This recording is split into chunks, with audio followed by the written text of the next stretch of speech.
Let's say you're 12 years old. You try to like push the envelope as much as you can. Be like, okay, can I hint at like buy content here? The thing about Trans Angels, which is a site, they sell that to straight men. Can I like talk more about like, what if we brought a trans talent onto the site? Porn in all of its forms are so normalized to them, and they're so callous to something as serious as a child being able to view pornography. This is a breaking news story. I'm really pleased that we were able to get this story, and we did not do the investigation. This investigation was undertaken by a wonderful news group. This would be Sound Investigations. I am joined here by one of the journalists, Arden Young. Arden, thank you for coming on the show. Thank you so much for having me, Michael. So Arden, before we get into how you conducted this investigation, what it all means, I want to just show people some clips of what you've uncovered, because some of us have suspected that PornHub and its parent company, formerly called MindGeek, now it's called ALO. They have to keep changing the name because they're an evil company and they don't want to have to face the music. Some of us have suspected that they've been up to these kinds of activities for a while. Here it is in their own words. Let's say you're 12 years old.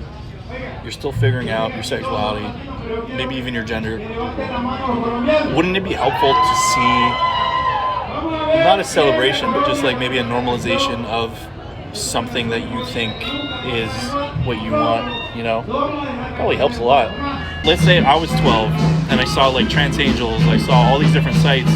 It would help me figure out what I do like and what I don't like.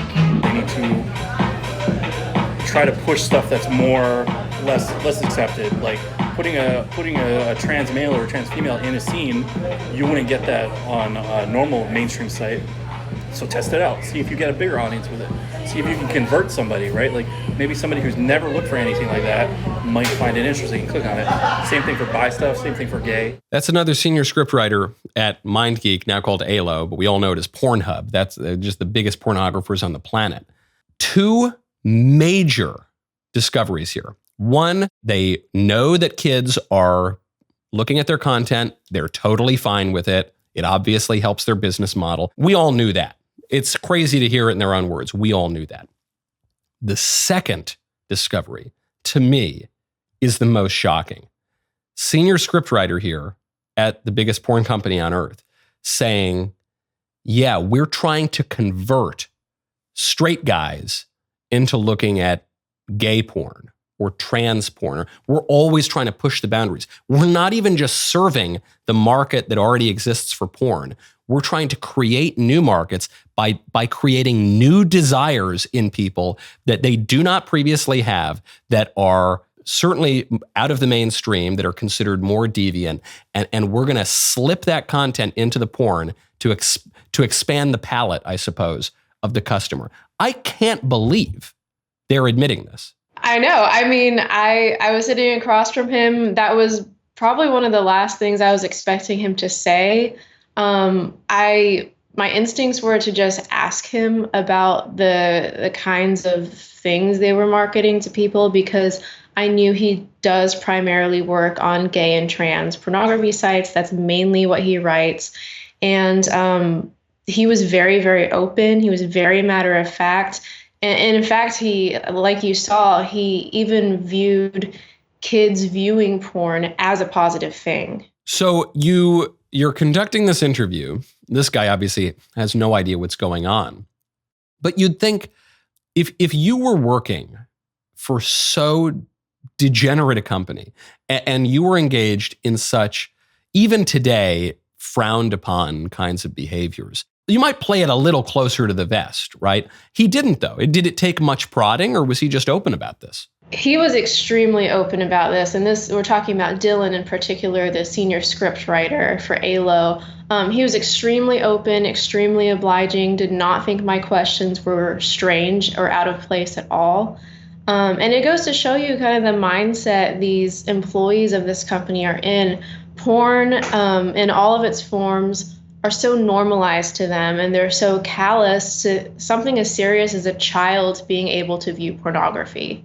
But of course, we all know, and in fact, in one of your interviews, you mentioned that the median age of exposure to pornography now for kids is something like 11. Frankly, I'm surprised it's that high. I would even suspect it might be lower. Maybe today it is lower. We all know that kids are accessing porn, and that's how the porn companies cultivate and groom their future crop of customers, because kids' brains are very, very malleable. If they get addicted to this stuff when they're 10 or 11 years old, they're going to stick with it for a very long time, most likely. Again, it's horrifying. They should be prosecuted for it. It's just evil. It's great to hear them admit it. The thing that is so shocking to me, I guess, is that we have been told for my entire life by the left, by the pro-pornography people, by the sexual revolutionaries, that sexual desire is innate and immutable. It's an orientation.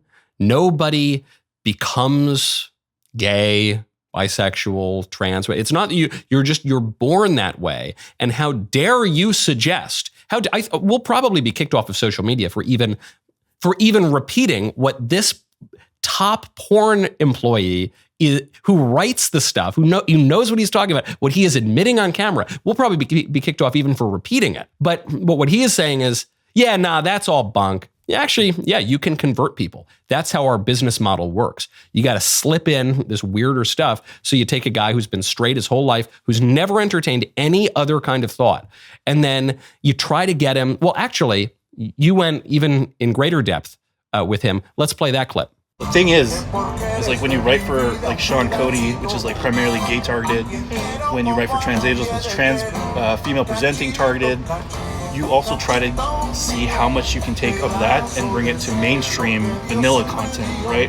Because like Brazzers and Reality Kings is predominantly for straight men, but you try to like push the envelope as much as you can. Be like, okay, can I hint at like bi content here? Can I like talk more about like, what if we brought a trans talent onto the site? And you kind of like take those risks to try and broaden it a little bit more, even though you know that you have a site dedicated to that, right? Like you're always trying to push it a little further.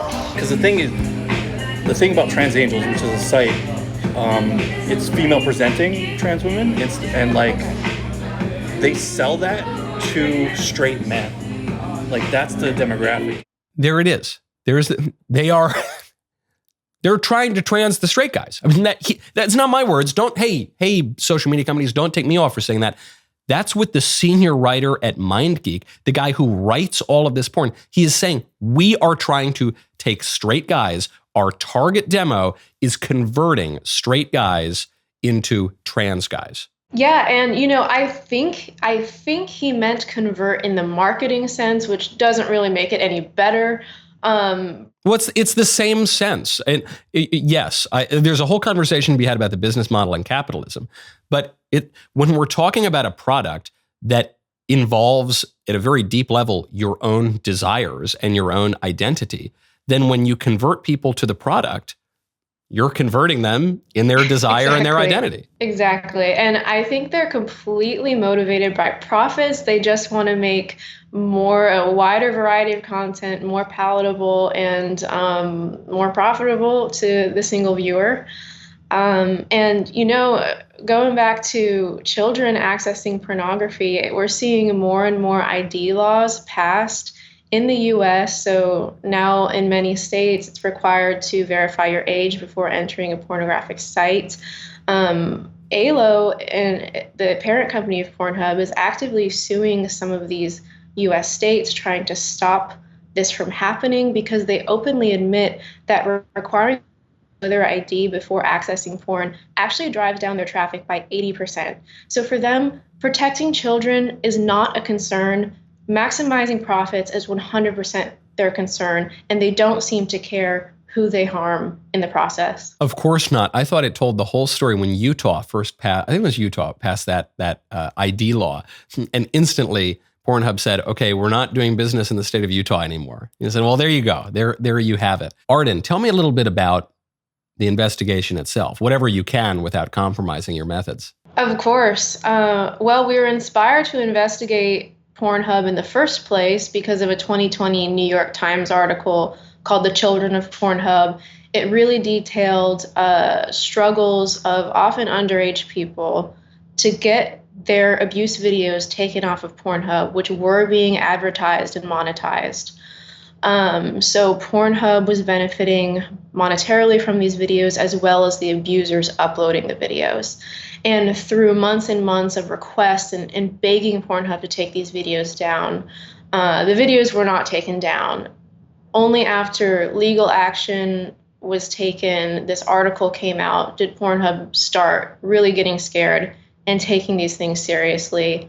But our premise for the whole investigation was maybe their concern was just lip service, and maybe these things are really still going on. So that's what we sought out to prove, and we did. We have multiple previous undercover videos we've published that detail just the lack of age and consent verification for pornographic uploads and pornographic ads going on the site.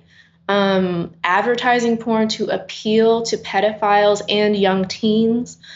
We just have a plethora of undercover footage that we've been putting out.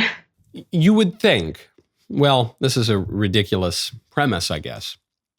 But if you were an executive at PornHub and you had any modicum of a moral conscience, and you found out that you've got child pornography on the site, that there are ads being targeted to pedophiles, and that the moment that you say no more kids get to look at PornHub, your users drop by 80%, that would cause you to reflect and say, well, this is really bad.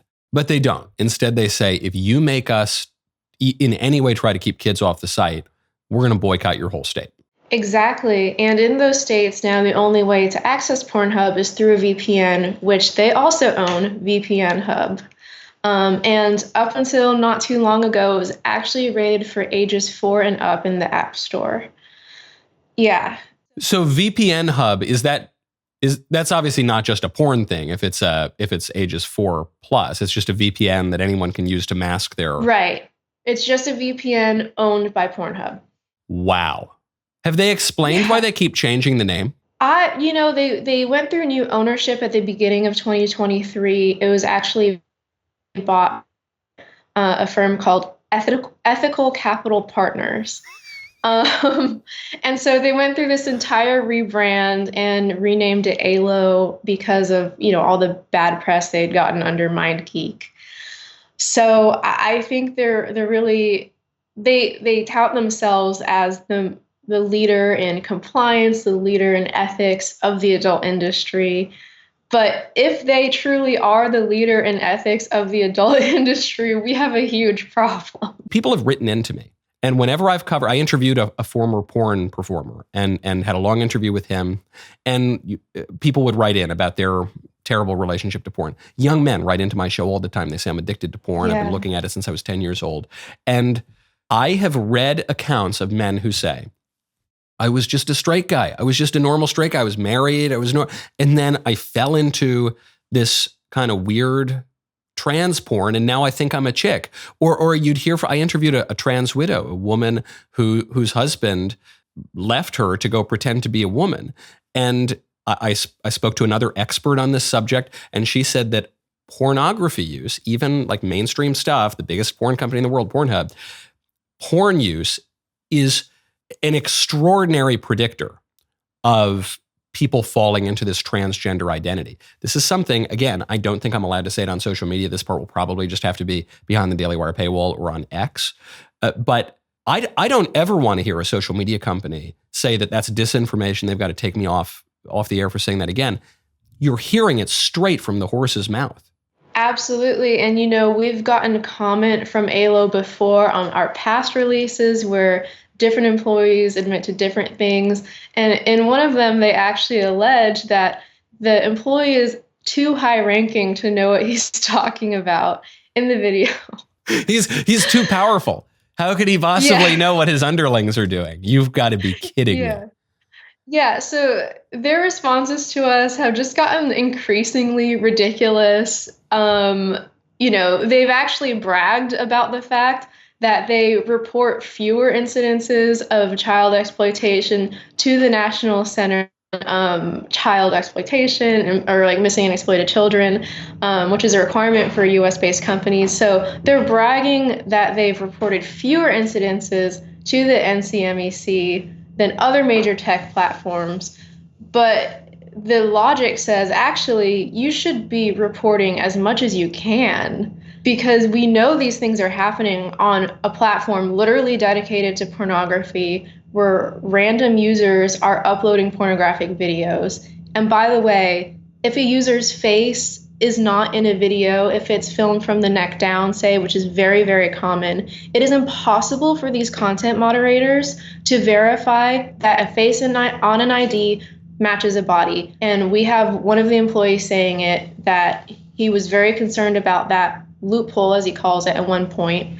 But when he brought it up to leadership, he was told to F off and shut up. So there's this loophole gaping wide open for children to be uploaded, for, young teens to be uploaded, or, date rapes, different rapes to be uploaded, and no one would know. There's so much more to say about this. I know you're very busy. Thank you for giving me so much of your time. The takeaway is here for me. If you are a private individual, call your congressman.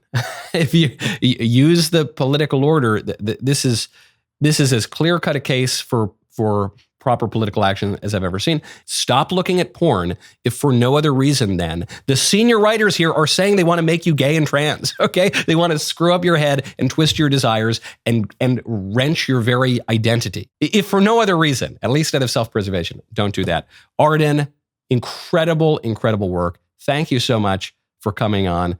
Can't wait to hear more, and I can't wait to hear the excuses from these psychos.